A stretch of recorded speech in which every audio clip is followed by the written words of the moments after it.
बिस्मिल्लाहिर्रहमानिर्रहीम। Class 10 computer science national book foundation. तो आज की वीडियो में हम अपना 10 क्लास का चैप्टर नंबर 3 स्टार्ट करने जा रहे हैं, जिसका नाम है प्रोग्रामिंग फंडामेंटल्स। जो 9 क्लास में हमने चैप्टर नंबर 3 किया था उसका नाम भी प्रोग्रामिंग फंडामेंटल्स ही था। उसी से आगे जो है हम कंटिन्यू करेंगे। ठीक है, वहाँ पर जो है हमने बेसिक टैग्स वगैरह पढ़े थे या वैसे देखा था कि लूप्स कैसे वर्क करते हैं, लेकिन यहाँ पे हम फॉर्म्स वगैरह बनाना और ऐसी चीज़ों के साथ डील करेंगे। ठीक है, तो चलते हैं अपने टॉपिक पे। तो फर्स्ट पैराग्राफ में आपको कहा जा रहा है कि आपने कोई भी वेबसाइट बनानी है तो उसके लिए आपको एक प्लान चाहिए होता है। ठीक है, सबसे पहले एक प्लान होना ज़रूरी है कि आप ये वेबसाइट क्यों बनाना चाहते हो, क्या पर्पज़ होगा इस वेबसाइट का, जो भी यूज़र जो हैं, जो विजिटर्स हैं इस वेबसाइट को विज़िट करेंगे तो उनको क्या फ़ायदा होगा या वो क्या क्या काम जो है वो परफॉर्म कर सकते हैं। ठीक है, कोई ऑनलाइन स्टोर बनाना है तो जाहिर सी बात है प्लान में क्या शामिल होगा कि विजिटर्स यहाँ आएंगे, मैं अपने प्रोडक्ट यहाँ पे डिस्प्ले करूँगा। फॉर एग्जांपल शूज़ हैं, शूज़ डिस्प्ले करूँगा और यूज़र जो है वो वहाँ से ऐड टू कार्ट करके बाय करेगा वो शूज़, तो इससे आपको भी फ़ायदा होगा। ठीक है, तो एक प्लान होना ज़रूरी है। या फिर आप लेआउट का प्लान करते हो कि मेरी वेबसाइट देखने में कैसी होगी, क्या क्या ऑप्शंस मैंने अवेलेबल करने हैं। उसके बाद क्या होगा, जब आपने प्लान बना लिया है तो फिर आपको नेक्स्ट टूल्स चाहिए, रिसोर्सेज चाहिए कि भाई मैं कैसे ये वेबसाइट बनाऊंगा, किन टूल्स को यूज़ करते हुए मैं ये वेबसाइट बनाऊंगा। फॉर एग्जांपल कोड लिखना है आपने, ज़ाहिर वेबसाइट बनानी है तो कोड तो चाहिए। कोड लिखना है, अब आपने कोड जो है वो नोट पैड में लिखना है या विजुअल स्टूडियो कोड में लिखना है या किसी और जगह आपने किसी में लिखना है, ये आपने डिसाइड करना होता है। ठीक है, जब ये सारी चीज़ें आप कर लेते हो तो आप एक वेबसाइट बनाते हो। ये सारी चीज़ें मैंने आपको पहले बता दी हैं कि आपने डिसाइड करना होता है कि विजिटर जो है हमारी वेबसाइट पे आएँ तो वो क्या करें। ठीक है, तो इस पर्पज़ को अंडरस्टैंड करना जो है वो लाजमी है और प्लान में शामिल करना भी लाजमी है। इसके अलावा आपने नेविगेशन लेआउट को डिज़ाइन करना होता है। नेविगेशन लेआउट का मतलब होता है बच्चों, जैसे आप किसी भी वेबसाइट को ओपन करते हो ना तो डिफरेंट किस्म की टैब्स आ रही होती हैं कि होम टैब है, ये अबाउट अस है, कॉन्टैक्ट अस है, इस तरह की ये जो सारी चीज़ें होती हैं ये नेविगेशन लेआउट होता है। ठीक, आप किस तरह से एक पेज से दूसरे पेज पे मूव करते हो, इसको कहेंगे नेविगेशन। तो जब आप अपनी वेबसाइट को पूरा क्रिएट कर लोगे तो फिर आप उसको टेस्ट करोगे ये देखने के लिए कि हमारी वेबसाइट प्रॉपर फंक्शनिंग कर रही है या नहीं कर रही। अगर तो आपकी वेबसाइट प्रॉपर फंक्शनिंग कर रही है तो फिर आप उस वेबसाइट को फाइनली लॉन्च करोगे कि कोई भी बंदा जो है वो ओवर द इंटरनेट वो आपकी वेबसाइट तक पहुंच सकता है, उसको देख सकता है। ठीक है, अच्छा, उसके बाद बच्चों ये है कि वेबसाइट डेवलपमेंट को 2 सेगमेंट्स में डिवाइड किया गया, स्प्लिट किया गया। एक का नाम है फ्रंट एंड, एक का नाम है बैक एंड। ठीक है, वैसे तो ये आपकी बुक में बाद में एक्सप्लेन किया गया है कि फ्रंट एंड और बैक एंड में क्या डिफरेंस है, लेकिन मैं आपको पहले एक्सप्लेन कर देता हूँ क्योंकि ये वर्ड जो हैं वो थ्रू आउट इधर यूज़ हो रहे हैं, तो ताकि आप कंफ्यूज ना हो। ठीक है, फ्रंट एंड डेवलपमेंट का मतलब ये होता है, फ्रंट एंड डेवलपमेंट का मतलब ये होता है कि वो प्रोसेस जिनमें उन चीज़ों को बनाया जाता है, तैयार किया जाता है जिनको आम बंदा देख सकता है।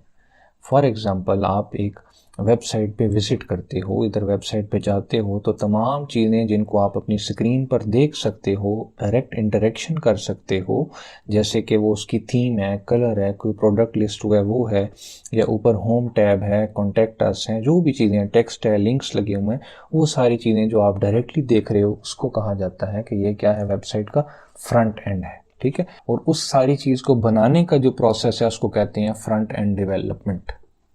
ठीक है बच्चों, इसकी ऑपोजिट होता है बैक एंड डेवलपमेंट। अब बैक एंड डेवलपमेंट क्या होती है, जैसे कि आप कह लो पूरा ये जो सारा सिस्टम मैनेज हो रहा है, जहाँ से वेबसाइट्स वगैरह मैनेज हो रही हैं। फॉर एग्जांपल एक ऐसी चीज़ है, एक ऐसी वेबसाइट है, जैसे मैं आपको ओपन करके दिखाया करता हूँ, हमारी सिग्नेचर वेबसाइट है। ठीक है, हिलाल फूड्स की। ठीक है, 9 क्लास में भी मैंने कोडिंग पढ़ाते हुए आपको बार बार वो वेबसाइट दिखाई थी जिस पे आप कहते हो कि सर लगता है आपको हिलाल फूड्स वालों ने पैसे दिए हुए हैं। ठीक है, तो ऐसी कोई बात नहीं है, मैंने वो बाय चांस खोल ली थी तो अब मैं हमेशा वही वेबसाइट खोल लेता हूँ। तो हिलाल फूड्स की वेबसाइट पे जब आप जाते हो तो आप देखते हो कि वहाँ पर कुछ प्रोडक्ट्स लिस्ट हुए होते हैं। ठीक है, अब प्रोडक्ट लिस्ट हुए में जो भी चीज़ आपको नज़र आ रही है, मैं यहाँ पर खोल के दिखा देता हूँ आपको।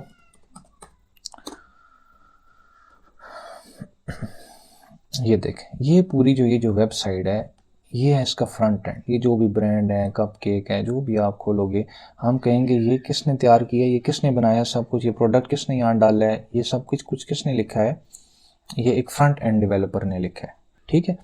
अब इसी तरह हर चीज़ का बैक एंड भी होता है। तो अब ये वेबसाइट जहाँ पे टोटल मैनेज हो रही है, जो जहाँ पे सर्वर से मैनेज हो रही है, जो इनका कह लो स्टोर रूम है, जहाँ पे इनका डेटा स्टोर है, ठीक है। फॉर एग्जांपल ये प्रोडक्ट है ना, ये आपके सामने आ रहा है, बैक में इनका कोई गोदाम होगा, कोई स्टोर होगा, जहाँ पे सारी चीज़ें पड़ी हुई हैं, मैनेज हो रही हैं, कितना स्टॉक है, कितनी क्वांटिटी है, ये सारी चीज़ें जो हैं ये कहलाती हैं कि बैक एंड है। इसी तरह हर वेबसाइट का भी एक बैक एंड होता है, जो इस वेबसाइट का ब्रेन है, जो हमें नज़र नहीं आ रहा लेकिन पीछे लॉजिक्स लग रही हैं, सब कुछ हो रहा है, ठीक है। तो बैक एंड का मतलब है कि वो सारा सिस्टम जो इस वेबसाइट के पीछे काम कर रहा है, ठीक है। वेबसाइट का सारा डेटा जो है वो वहाँ पर मैनेज हो रहा होता है, जैसे डेटाबेस होते हैं या सर्वर लॉजिक्स होती हैं, वो सारी चीज़ें। तो बैक एंड को बनाने का जो प्रोसेस होता है उसको कहा जाता है बैक एंड डेवलपमेंट, ठीक है। और जो लोग बैक एंड डेवलपमेंट करते हैं उनको कहा जाता है बैक एंड डेवलपर। अब हर बंदा जो है वो बैक एंड डेवलपर नहीं बन सकता, ठीक है, थोड़ा मुश्किल काम है, लॉजिक्स होती हैं उसके अंदर, ब्रेन होता है ना इस वेबसाइट का, तो वहाँ पे लॉजिक, सर्वर मैनेज करना, सारा डेटाबेस, वो काफ़ी मुश्किल काम है। लेकिन ये जो फ्रंट एंड है ये तो आसान काम है, बहुत आसान भी नहीं है लेकिन आसान है as compare to back end, ठीक है। तो हर बंदा जो है वो बैक एंड डेवलपर नहीं बन सकता। तो यहाँ से आगे अब हम कंटिन्यू करते हैं, ठीक है। ये फ्रंट एंड क्या होता है मैंने आपको समझा दिया, बैक एंड क्या होता है वो भी मैंने आपको बता दिया, प्रॉपर डेफिनेशन भी मैं अभी आपको दूंगा, ठीक है।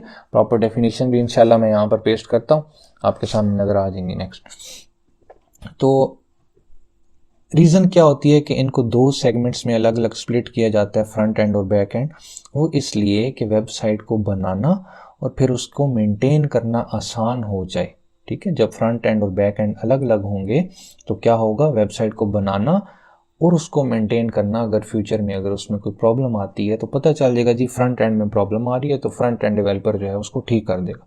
अगर बैक एंड डेवलपमेंट में कोई प्रॉब्लम आ रही है तो फिर वो जाएगा सीधा बंदा बैक एंड डेवलपर के पास कि भाई मेरी वेबसाइट ठीक कर दो, ठीक है। तो अलग अलग रखेंगे तो ईजी रहेगा। दूसरी रीज़न ये है कि हर बंदा जो है वो दोनों में एक्सपर्ट नहीं होता। मैंने जैसे बताया ना, बैक एंड डेवलपर का दिमाग जो है वो ज़रा ज़्यादा अच्छा होता है, शार्प होता है। जो बैक एंड डेवलपर होते हैं, जो लॉजिक्स के साथ डील करते हैं, बैक पे सर्वर के साथ, डेटाबेसेस के साथ, वो ज़रा शार्प लोग होते हैं। तो बैक एंड और फ्रंट एंड के लोग जो हैं, डेवलपर जो हैं, वो इंडिपेंडेंटली वर्क करते हैं। बैक एंड डेवलपर के जो लोग होते हैं वो क्या करते हैं, टेक्निकल डिटेल्स जैसे कि डेटाबेसेस, सर्वर लॉजिक, इनके साथ डील करते हैं। और जो फ्रंट एंड के होते हैं वो वेबसाइट को ज़्यादा इंटरेक्टिव और अट्रैक्टिव बनाने के लिए काम करते हैं, ताकि वेबसाइट यूज़र फ्रेंडली हो, आसानी से जो है सारी डिटेल्स हमारे लिए अवेलेबल हों, कोई मुश्किल ना हो, कलर थीम अच्छा हो और इजी टू यूज़ हो वेबसाइट, ठीक है। अब डेटाबेस जो है ना, जैसे मैंने आपको एग्जांपल दिए, कोई शॉप है तो उसका कोई ना कोई स्टोर रूम होगा जहाँ पे सारी चीज़ें जो हैं वो स्टोर होती हैं। तो डेटाबेस जो है वो एक वर्चुअल स्पेस होती है, एक वर्चुअल क्लाउड होता है, जहाँ पे किसी भी वेबसाइट का सारा डेटा स्टोर हुआ हुआ होता है। और सर्वर लॉजिक्स जो हैं ये सेट ऑफ रूल्स होते हैं, आप कह लें। जैसे कि फॉर एग्जांपल आपने कोई चीज़ ऑर्डर की है, तो सर्वर लॉजिक जो है वो चेक करेगा कि आपने जो है वो प्रॉपरली डिटेल्स प्रोवाइड की हैं या नहीं, अब आपका ऑर्डर कंफर्म होगा या नहीं होगा, ठीक है। फॉर एग्जांपल आपने अगर फॉर्म फिल करते हुए अपना एड्रेस नहीं लिखा, तो सर्वर लॉजिक उसको डिटेक्ट करेगा कि भाई इस फॉर्म में जो है वो एड्रेस मिसिंग है, तो ये ऑर्डर कंफर्म नहीं हो सकता, ठीक है। तो इस तरह के जो लोग होते हैं ये कौन होते हैं, बैक एंड डेवलपर होते हैं, जो ये लॉजिक्स बनाते हैं और उनको डील करते हैं। तो अब मुझे उम्मीद है कि मैंने इतना टाइम लगाया है आपके साथ बैक एंड और फ्रंट एंड पे, तो आपको अच्छे से समझ आ गई होगी, ठीक है। फिर भी नहीं आई तो आप पूछें, मैं दोबारा आपको बता दूंगा कमेंट में, व्हाट्सएप पे या कहीं भी, ठीक है। अच्छा, चलते हैं अब हम आगे। ये सारी बातें जो हैं वो यहाँ पर भी लिखी हुई हैं कि हम जिन जिन चीज़ों के साथ डायरेक्टली इंटरेक्ट करते हैं, जैसे कि बटन्स हो गए या इमेजेस हो गई, जैसे मैंने आपको वेबसाइट दिखाई ना, सारी चीज़ें वो क्या होती हैं, फ्रंट एंड डेवलपमेंट में शामिल होती हैं। और फ्रंट एंड डेवलपर जो हैं वो रिस्पॉन्सिबल होते हैं वेबसाइट को अट्रैक्टिव बनाने में, यूज़र फ्रेंडली बनाने में, सारी थीम और लेआउट वगैरह बनाने में, ठीक है। और जो फ्रंट एंड डेवलपमेंट में लैंग्वेजेस यूज़ होती हैं वो है HTML है, CSS है और जावास्क्रिप्ट है, ठीक है। अच्छा, फ्रंट एंड को क्लाइंट साइड भी कहते हैं। जैसे यूज़र कोई आता है ना तो हमारी वेबसाइट को देखता है, तो वो एक क्लाइंट होता है ना, तो उसको जो चीज़ें नज़र आ रही हैं इसलिए इसको क्लाइंट साइड भी कहते हैं।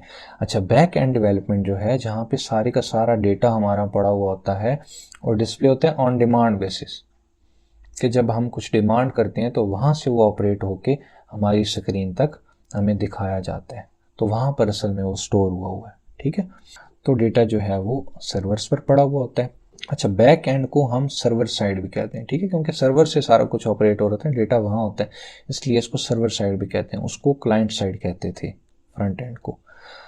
तो बैक एंड डेवलपर जो हैं वो ये इंश्योर करते हैं, इस बात को यकीनी बनाते हैं कि हर चीज़ जो है वो प्रॉपरली फंक्शन कर रही है वेबसाइट के बैक एंड पे, वेबसाइट के बिहाइंड पे, पीछे वेबसाइट के। ठीक है, तो बैक एंड डेवलपर जो हैं वो उस पार्ट पे, उस एस्पेक्ट पे काम करते हैं वेबसाइट के जो हम नहीं देख सकते, यूज़र विजिटर्स जो हैं वो नहीं देख सकते। जैसे डेटा मैनेज हो रहा है, मतलब कि आपके पास मैंने बताया हलाल फूड, ठीक है, तो कप केक की अब कितनी क्वांटिटी पड़ी हुई है वो डेटा जो है वो बैक एंड पे होगा। ठीक है, कितनी क्वांटिटी आई थी, इसकी कॉस्ट प्राइस क्या है, कितना प्रॉफिट हो रहा है, वो सारी चीज़ें जो हैं वो पीछे कैलकुलेट हो रही होंगी, वो हमें नहीं नज़र आ रही। स्टोर रूम की बातें हैं ना, डेटा बेसिस की, सर्वर्स की बातें हैं, तो बैक एंड पे होगी वो सारी कुछ। अच्छा, तो जो लैंग्वेजेस यूज़ होती हैं वो रूबी है, पाइथन है, PHP है, तो ये सारी लैंग्वेजेस जो हैं ये बैक एंड बनाने के लिए, बैक एंड डेवलपमेंट में यूज़ होती हैं।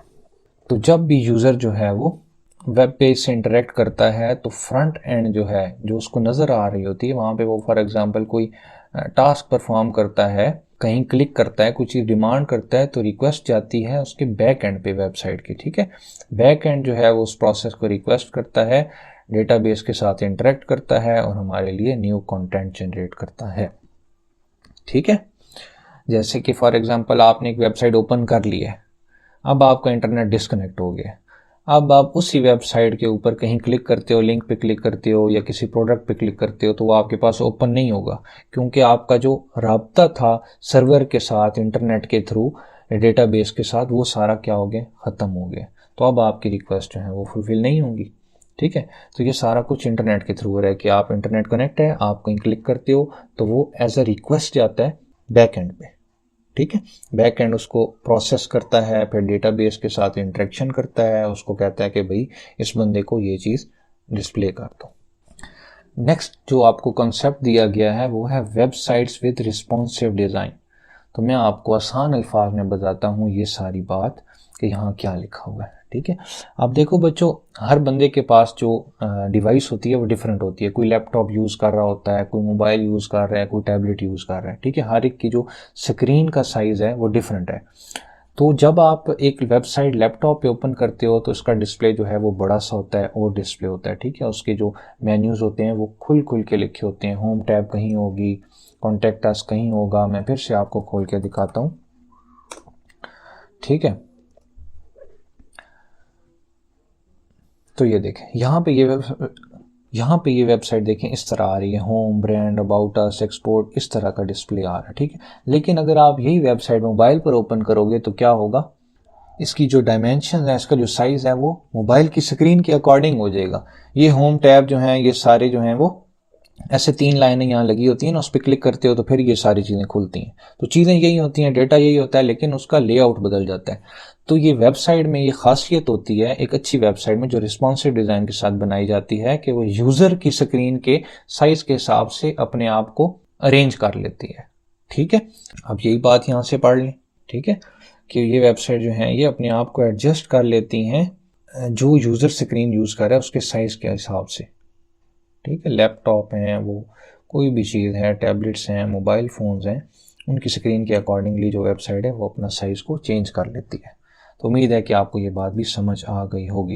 यहाँ पर ये स्टैक्ड मेन्यू लिखा है। स्टैक्ड मेन्यू का ये मतलब है कि जैसे मैंने आपको बताया ना कि मोबाइल्स के अंदर क्या होता है, ऐसे 3 लाइंस आ जाती हैं, जब आप उस पर क्लिक करते हो तो फिर आपके पास सारा मेन्यू ओपन हो जाता है। ठीक है, तो इसको कहते हैं स्टैक्ड मेन्यू। यहाँ पे आपको एक एग्जांपल दी गई है कि अगर आपने एक ऑनलाइन स्टोर बनाना है तो आपको बैक एंड और फ्रंट एंड दोनों रिक्वायर्ड होंगे, दोनों आपको बनाने पड़ेंगे। ठीक है, जो आप शॉप्स क्रिएट करोगे जहाँ पे आप आइटम्स वगैरह लिस्ट करोगे तो वो आप फ्रंट एंड टेक्नोलॉजीज़ को यूज़ करते हुए करोगे, यानी कि जो लैंग्वेजेस यूज़ होती हैं फ्रंट एंड बनाने में, जो HTML है, CSS है और जावास्क्रिप्ट है। ठीक है। अब जो विजिटर्स होंगे वो आइटम्स परचेज करेंगे, ऑर्डर करेंगे, तो उनका ऑर्डर जाएगा सारा किधर, डेटाबेस के अंदर। डेटाबेस के अंदर आइटम्स की सारी डिटेल्स पड़ी होती हैं कि कितनी कॉस्ट है इसकी और कितना स्टॉक हमारे पास पड़ा हुआ है, कितना प्रॉफिट है, ये सारी चीज़ें जो हैं वो आपके पास बैक एंड पे पड़ी होती हैं डेटाबेस में। जब भी जो कस्टमर है वो ऑर्डर प्लेस करता है, वेबसाइट पे आके ऑर्डर करता है, तो ऑर्डर की जो इन्फॉर्मेशन होती है उसकी सारी, उसका एड्रेस, उसका फ़ोन नंबर, ये सारी चीज़ें जो हैं वो फ्रंट एंड से बैक एंड पे भेजी जाती हैं। फिर बैक एंड जो है वो उस डेटा को चेक करता है, अगर तो उसका डेटा करेक्ट है, उसने सब कुछ फिल किया है, तो आपको मैसेज डिस्प्ले कर देता है कि your order has been confirmed. अगर एड्रेस मिसिंग है, जैसे मैंने पहले बताया, या कोई ऐसी बात है, तो फिर वो आपको वहीं पे दे देता है कि भाई आपका जो फॉर्म है वो कंप्लीट नहीं है, जो भी चीज़ मिसिंग होती है वो आपको बताते हैं। और ऑर्डर कंफर्म होने के बाद जो बाकी डेटाबेस है वो स्टॉक वगैरह जिस तरह आप चेंज हो जाएगा तो वो उसको अपडेट कर देता है। ठीक है, तो ये सारा काम होता है बैक एंड का। तो उम्मीद है कि बैक एंड और फ्रंट एंड जो है वो आपको अच्छी तरह समझ में आ गई होगी। तो आज के लेक्चर में इतना ही था। नेक्स्ट लेक्चर में हम इंशाल्लाह additional feature of HTML CSS को डिस्कस करेंगे। तो नेक्स्ट वीडियो में मिलते हैं, तब तक के लिए अल्लाह हाफिज़।